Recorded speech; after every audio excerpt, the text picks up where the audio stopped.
Assalamualaikum warahmatullahi wabarakatuh. Perkenalkan saya Muhammad Al-Qadri. Di sini saya akan menjelaskan atau memaparkan mengenai eksistensi mediasi penal dalam hukum pidana. Pada dasarnya, mediasi penal merupakan salah satu bentuk alternatif penyelesaian sengketa di luar pengadilan atau disebut Alternative Dispute Resolution atau disingkat ADR, yang lazimnya diterapkan terhadap perkara perdata. Pada dimensi ini, ADR di luar pengadilan telah diatur dalam Undang-Undang Nomor 30 Tahun 1999 tentang arbitrase, dan di mana korban dan pelaku kejahatan saling bertemu dan berkomunikasi, serta dengan bantuan pihak ketiga langsung atau dan memudahkan korban untuk mengekspresikan apa yang menjadi kebutuhan dan perasaannya, dan memungkinkan pelaku menerima dan bertanggung jawab atas perbuatannya. Kemudian, dalam masyarakat, mediasi bukanlah suatu hal yang baru atau ketidakbaruan. Mediasi dibuktikan dengan adanya musyawarah. Mediasi penal merupakan penyelesaian perkara di luar pengadilan. Di Indonesia, penyelesaian perkara di luar pengadilan atau Alternative Dispute Resolution atau disingkat ADR kesannya hanya dikenal dalam ranah perdata.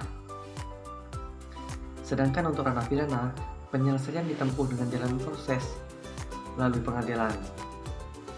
Kemudian, Barda Nalawi Arif berpendapat bahwa walaupun pada umumnya penyelesaian sengketa di luar pengadilan hanya ada di dalam sengketa perdata, namun dalam praktik sering juga kasus pidana diselesaikan di luar pengadilan melalui mekanisme musyawarah atau perdamaian atau lembaga bermanfaatan yang ada di dalam masyarakat. Selanjutnya, di sini saya akan membahas mengenai model dari mediasi penal. Mediasi penal pada dasarnya merupakan bentuk dari restoratif justice. Menurut Mahruz Ali, terdapat 3 model bentuk dari mediasi penal ini. Yang pertama, tradisional trilogy tribal moods model. Artinya di sini, menurut model ini, seluruh anggota masyarakat bertemu untuk memecahkan konflik kejahatan di antara warganya. Penerapan model ini terdapat di negara berkembang yang pada umumnya terdapat di pedesaan, pedalaman. Titik tekan dari model ini lebih kepada manfaat yang ingin dicapai oleh masyarakat yang berada di wilayah itu. Tujuan utamanya adalah agar ketenangan dan kedamaian tercipta kembali dan berlandasan keyakinan agama dan kebutuhan masyarakat, adapun kebutuhan kultural. Yang kedua, victim offender mediation model. Fokus utama model ini adalah menempatkan pelaku dan korban kejahatan sebagai bagian dari sistem peradilan pidana. Korban diberi hak untuk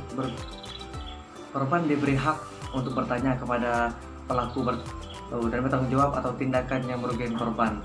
Selain itu, konflik antara keduanya dapat diselesaikan dengan hasil yang sama diterima oleh kedua belah pihak. Semua itu dapat terwujud jika pemanfaatan dijadikan sebagai basis utama. Artinya, di satu sisi pelaku mengakui bahwa tindakan yang dibuat itu adalah merupakan perbuatan yang salah, meminta maaf kepada korban, dan siap untuk bertanggung jawab atas semua kesalahan yang dialami korban, kerugian yang dialami korban. Yang ketiga, community penal court model.